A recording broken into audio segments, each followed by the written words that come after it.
પપ્પા બધે કુંભ મેળામાં જાય છે તો કુંભ મેળો એટલે શું?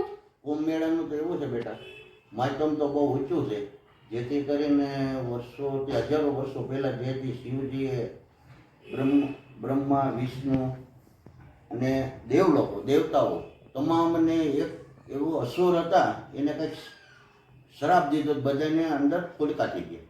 તો શિવજીને વિષ્ણુ ભગવાને પૂછ્યું કે કાંઈક આનો રસ્તો બતાવો કે મહાદેવ.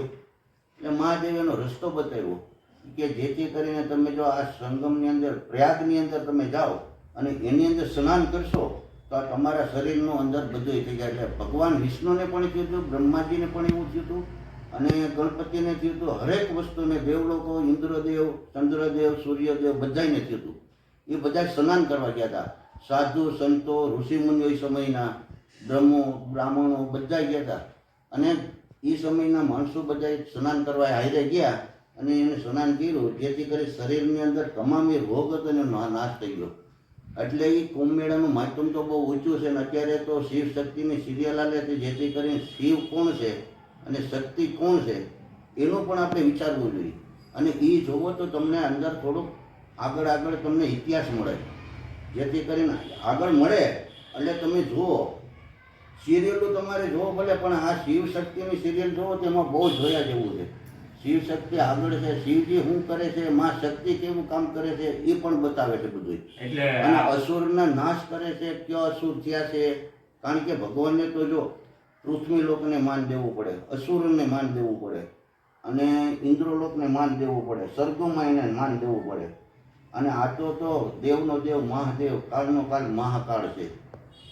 અને એને જો કોઈ સેવા પૂજા કરો, તમારા મા બાપ જેટલી થાય છે મા બાપની સેવા કરો, એટલું ભગવાન પણ એમ કહે છે કે પહેલાં તમારા મા બાપની સેવા કરો, પછી અમારી સેવા કરો, પછી તમારી કુળજીવીની સેવા કરો. એમાં તો કોઈને જ્ઞાન નથી દેવું. તમે આગળ આ હાંજો હાલ્યા જાઓ, એક જાતનો પ્રવાસ એમ જોડતા જાઓ, પણ એનો કોઈ માધ્યમ છે એનો પણ વિચાર કરો. તીર્થ કેટલા આપણે આપ્યા છે ભારત દેશની અંદર. તો ભારત દેશમાં જ્યાં જ્યાં તીર્થો આપ્યા છે એ તો આજ ઐતિહાસિક છે, હજારો વર્ષો પહેલાંના ઇતિહાસ બોલે છે. જેથી કરીને તમે ગમે ત્યાં જાઓ, ગમે દેશમાં જાઓ, ગમે રાજ્યમાં જાઓ આપણા, તો ત્યાં પણ બહુ ઊંચા મંદિરો છે. મા ભગવતીઓના છે, શિવજીના છે, બ્રહ્માજીના છે, વિષ્ણુ ભગવાનના છે. એટલે આવું બધું હાલે છે. તો પ્રયાગરાજ ક્યાં આવ્યું?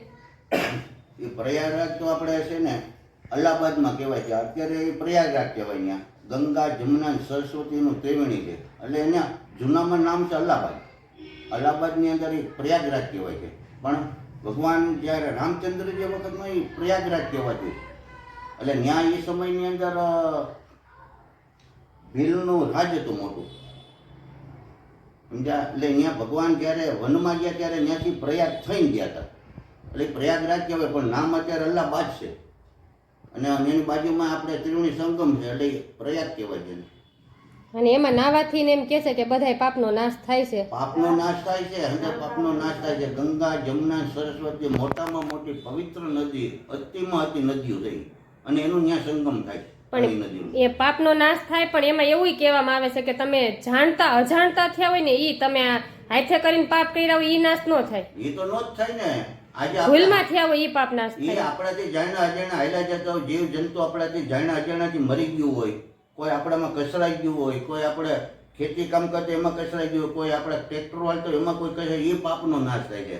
પણ તમે સામેથી પાપ કરો તો એનો કોઈ નાશ ન થાય. એ તો આપણે એ તો ભગવાને એનો કર્મ આપણે ભોગવવું જ પડે. એને ભોગવવું જ પડે. એટલે આ પ્રયાગરાજ વિશે એવું છે. તમને પપ્પા કુંભ મેળા વિશે કઈ ખબર હોય તો બોલો. હું તો કે ગયો નથી એટલે મને તો કઈ ખબર ન હોય એમ. કુંભ મેળા વિશે બધા બહુ માણસો જાય છે. આપણે હું તો જોતો મોબાઈલમાં જોતો કુંભ મેળાનો.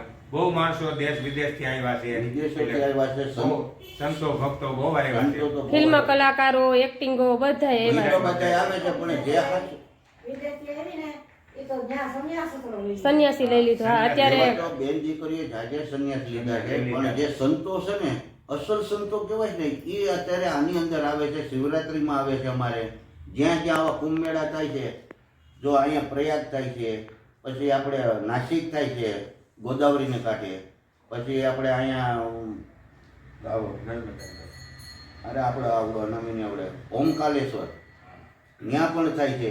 એટલે આ કુંભ મેળા થાય છે બધે પણ બહુ સારા થાય છે, જેથી મોટા મોટા સંતો સાધુ સંતો આવે, એના દર્શન થાય અને જેને જનતા જાય એટલે જોવે કે ભાઈ આ સનાતન ધર્મ કેમ હાલે છે, એની ઉપર કેમ રહેવું, કેમ હાલવું.